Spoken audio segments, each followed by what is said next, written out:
Hello guys, so this is a bit of a midweek kind of update. I just thought I'd give you a quick briefing of what's happened this week, and I'm a little bit confused and I've got new glasses. You see, look at the blue lenses, can you see? Hopefully that comes out okay in the video. These are anti-glare glasses and they are specifically to reduce the glare, so give my eyes a bit of a rest. As I've said to you before, I have had my eyes tested and scanned and I have perfect vision, which is great, but my eyes are tired, and I've been complaining about this for a couple of weeks, thinking it's a new symptom or it's the side effects of medication, when actually, if I look at the timing of it, it's coincided with me starting work. So I'm looking at a screen from 7 in the morning till 10 at night, actually, because I'm working from home. I'm taking bookings. It's completely not stressful, but I'm looking at the screen a lot. And I think that's what's done it. Anyway, so that still doesn't explain the fatigue and just the general ugh that I'm feeling, but there we are. It could just be my brain calming down. I don't know. But I just thought I'd get these glasses, which are blue lens anti-glare glasses, clear, non-magnifying, and they just give my eyes a rest, which is great, because sometimes I do get light sensitivity, but they're not really migraine. It's not like a migraine kind of thing. It's just my eyes are tired. So I got these to give me a break. So that's one update. Also, I last spoke to you on Sunday and I told you what the audiologist said. He said, get your eyes tested. If your eyes tested are okay, then go down to 75. I saw the psychiatrist on Monday. It was most inconvenient because it was a half an hour telephone appointment and they fitted me in because I had a cancellation. They said, can you do 11:30 today? And I was actually in a hairdresser's. And I was like, yeah, I really need to take this call because the next time they could do was like 2 weeks or something. I thought, I've got to do it.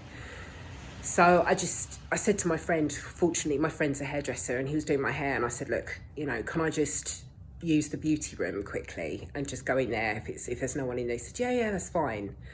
So I took the call in the hairdresser's beauty room, and I haven't seen my psychiatrist since July last year, and he was just like, oh my God.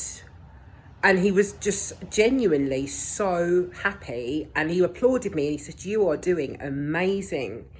I'm so impressed. You look at you. He said, the last time I spoke to you, you were lying on your front, on your bed.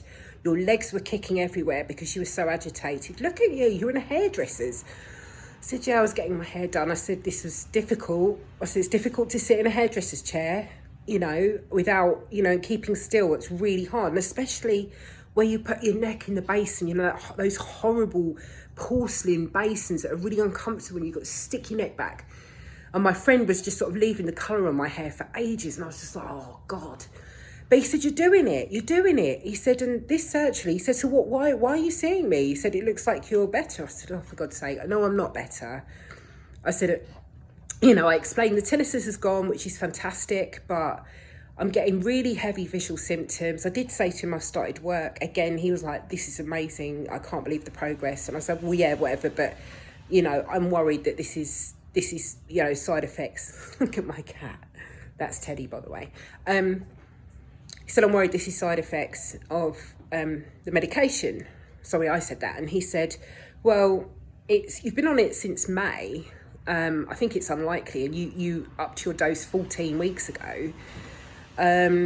He said, it's possible. He said, but I personally think you should go up to 125. I told you, didn't I? What did I say to you on Sunday? My words were, guaranteed the psychiatrist will say something different to the audiologist. So audiology saying go down, psychiatry saying go up. And I was just like, and then my counsellor's saying, you're menopausal. Wow, talk about information overload, guys. And for a brain like ours that just wants to understand what the hell's going on, and we kind of know, like we've been following the steady coach, we know what's got us into this state, but still it's kind of like our brain can be overloaded with too much information, way too much information, and more that our brains can actually cope with. And then we just get in this cycle of needing to figure stuff out, and you know, you can easily get really confused and messed up, and that's how I felt, because I just feel like I'm having to, there's too many, I'm being over therapized, I'm being, if that's such a word, I'm trying to heal mentally, physically, emotionally and spiritually, because I believe they're the 4 things that we need to work on to fully heal. And so medically, I'm using the audiologist, and emotionally, I'm using the trauma therapists and stuff. Mentally, I'm using the psychiatrist and my own method and understanding of what this is. And spiritually, I have people that do, the friends of mine that are qualified and do all kinds of complementary therapies. So I'm doing the work, but it's really confused me, because I'm thinking, well, now what?